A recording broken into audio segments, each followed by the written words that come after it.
Hello guys, इस video में हम देखेंगे एक्सरसाइज 5.1 का क्वेश्चन नंबर 9। इस क्वेश्चन में हमें दिया गया फिल इन द ब्लैंक्स। इस क्वेश्चन में हमें 3 पार्ट्स दिए गए, उन तीनों पार्ट्स में हमें एम्प्टी ब्लैंक्स को फिल करना है। तो यहाँ पर फर्स्ट पार्ट देख लेंगे। इस पार्ट में हमें दिया गया if two angles are complementary then the sum of their measures is. अगर कोई दो एंगल्स कॉम्प्लीमेंट्री है तो उन दोनों एंगल्स को ऐड करने के बाद सम कितना आएगा वो हमें फाइंड आउट करना है। यहाँ पर कॉम्प्लीमेंट्री एंगल्स वो एंगल्स होते हैं जिसे ऐड करने पर हमें सम मिलता है 90 डिग्री। यहाँ पर हमने दो एंगल्स मान रखे 40 डिग्री और 50 डिग्री, तो इन दोनों को ऐड करने पर हमें सम मिलेगा 90 डिग्रीज। तो यहाँ पर इस पार्ट का आंसर आ जाएगा 90 डिग्रीज।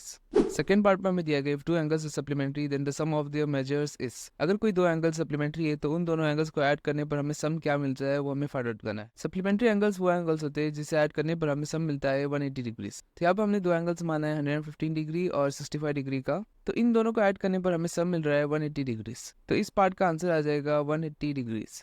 लास्ट पार्ट में हमें दिया गया if two adjacent angles are supplementary they form a dash. अगर कोई दो एडजेसेंट एंगल्स सप्लीमेंट्री है तो वो क्या फॉर्म करते हैं हमें बताना है। यहाँ पर सप्लीमेंट्री एंगल्स वो एंगल्स होते हैं जिसे ऐड करने पर हमें सम मिलता है 180 डिग्रीज, और एडजेसेंट एंगल्स वो एंगल्स होते हैं जो एक कॉमन साइड शेयर करते हैं। तो यहाँ पर हमने दो एंगल्स मान रखा है 110 डिग्री का और 70 डिग्री का। तो ये दो एंगल्स सप्लीमेंट्री है क्योंकि इन दोनों एंगल्स को ऐड करने पर हमें सम मिल रहा है 180 डिग्रीज, और ये दो एंगल्स एडजेसेंट भी है क्योंकि ये दोनों एंगल्स एक कॉमन साइड शेयर कर रहे हैं। अगर कोई दो एंगल्स एडजेसेंट भी है और सप्लीमेंट्री भी है तो वो फॉर्म करते हैं लीनियर पेयर।